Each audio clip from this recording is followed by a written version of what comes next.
बिस्मिल्लाहिर्रहमानिर्रहीम। अस्सलाम वालेकुम। वेलकम टू अलाराम व्लॉग। व्यूअर्स, आज हम बना रहे हैं मैंगो का अचार। आज ये अचार जो है बिल्कुल हम पंजाबी तरीके से बनाएंगे, जिस तरह हमारे पंजाब में अचार डालते हैं। मैं सेम टू सेम वही तरीके से अचार जो है वो बनाऊंगी। इस तरह से अगर आप अचार बनाएंगे तो आपका अचार जो है महीनों क्या बल्कि सालों ख़राब नहीं होगा। तो फिर चलिए ये वीडियो की तरफ बढ़ते हैं। बिस्मिल्लाहिर्रहमानिर्रहीम। सबसे पहले तो मैंने आम लिए हैं। आम मैंने लिए हैं 8 किलो आम है जी। इनको मैंने अच्छे से साफ़ कर लिया है। अब देखें जी, मैंने आम जो है वो अलग कर लिए हैं और जो इसकी गुठलियाँ बीच में होती हैं उनको मैंने अलग कर लिया है। उनको गुठलियों को सबने निकाल देना है और सारी गुठलियों को मैंने अच्छे से निकाल दिया है। आप देख सकते हैं ये मैंने इसके अंदर जो गिरी इसकी होती है, जो गुठली होती है, उसको मैंने निकाल दिया है।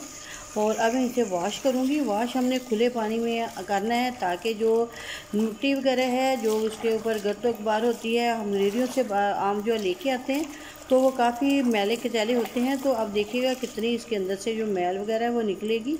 तो हमने पहले आमों को अच्छे से वॉश ज़रूर करना है।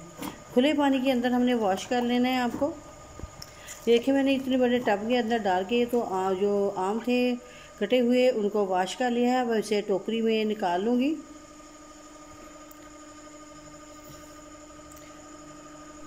अब मैंने एक कपड़ा जो है वो लेके उसको चारपाई के ऊपर बिछा दिया है।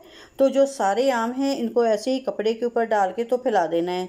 हमने आम जो है उनको धूप पे बिल्कुल खुश्क नहीं करना, हमने छाँव में ही इसको खुश्क करना है। पंखे के नीचे हम खुश्क कर लेंगे इसको। हमने सिर्फ इसका पानी जो है वो हल्का सा ड्राई करना है, खुश्क करना है, ना कि आमों को खुश्क करना है। सिर्फ इसके ऊपर जो पानी होता है उसको खुश्क करना है। तो अब आप देख सकते हैं पानी जो है वो खुश्क हो चुका है।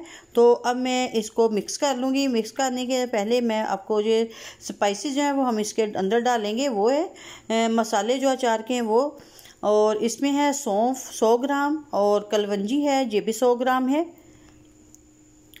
मेथे 100 ग्राम, और नमक है 1.5 किलो से थोड़ा सा ज़्यादा है क्योंकि 8 किलो है। जब हम अचार बनाते हैं तो सही जो इसकी मेजरमेंट है 4 किलो के अंदर 1 किलो जो नमक है वो जाता है, लेकिन इस तरह से ज़्यादा हो जाता है। आप 5 किलो में अगर 1 किलो नमक डालेंगे तो आपका ये परफेक्ट है।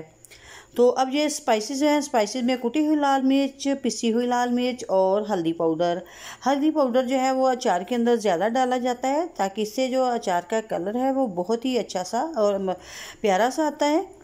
तो अब हम इसकी मिक्सिंग करेंगे। मिक्सिंग करने के लिए सबसे पहले मैं अचार वाले मसाले डालूंगी।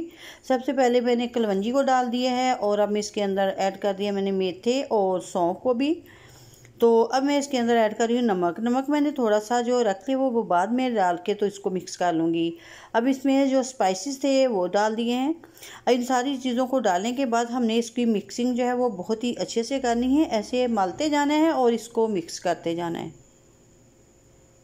ऐसे हाथों से मलते जाएंगे, मसलते जाएंगे और मिक्स करते जाएंगे। जब आप ऐसे मसलेंगे तो जो आम है वो अपना पानी साथ साथ छोड़ते जाएंगे और जो नमक है वो साथ लगता जाएगा।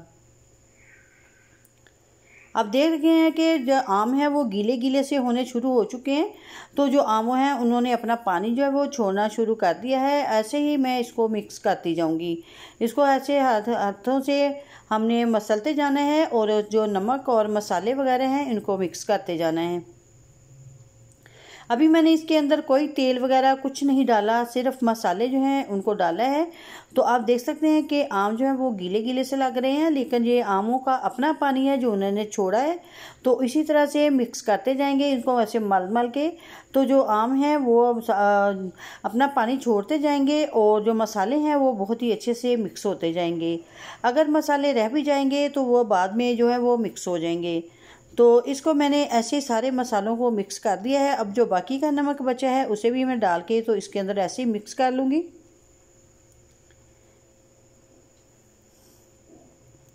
जी, तो मैंने इसका नमक को भी मिक्स कर लिया है। अब मिक्स करने के बाद इसे मैं 1 रात के लिए ऐसे छोड़ दूँगी, यानी कि इसको कवर करके कपड़े से या किसी चीज़ से कवर करके तो ऐसे ही रख देना है इसी टब के अंदर। तो सुबह आपको मैं दिखाऊंगी कि ये जो अचार है इसने कितना ज़्यादा पानी छोड़ा है। तो आप देख सकते हैं कि जो अचार था उसने अपना पानी जो है वो छोड़ा है। तो हमने ये पानी जो है वो ज़ाया नहीं करना। बाकी का अचार जो मैंने मर्तबान के अंदर जो डाल दिया है। तो सारे मसालों को मिक्स कर लिया था पहले सारे मैंने अचार के अंदर, फिर मैंने इसको मर्तबान के अंदर जो है वो डाल दिया।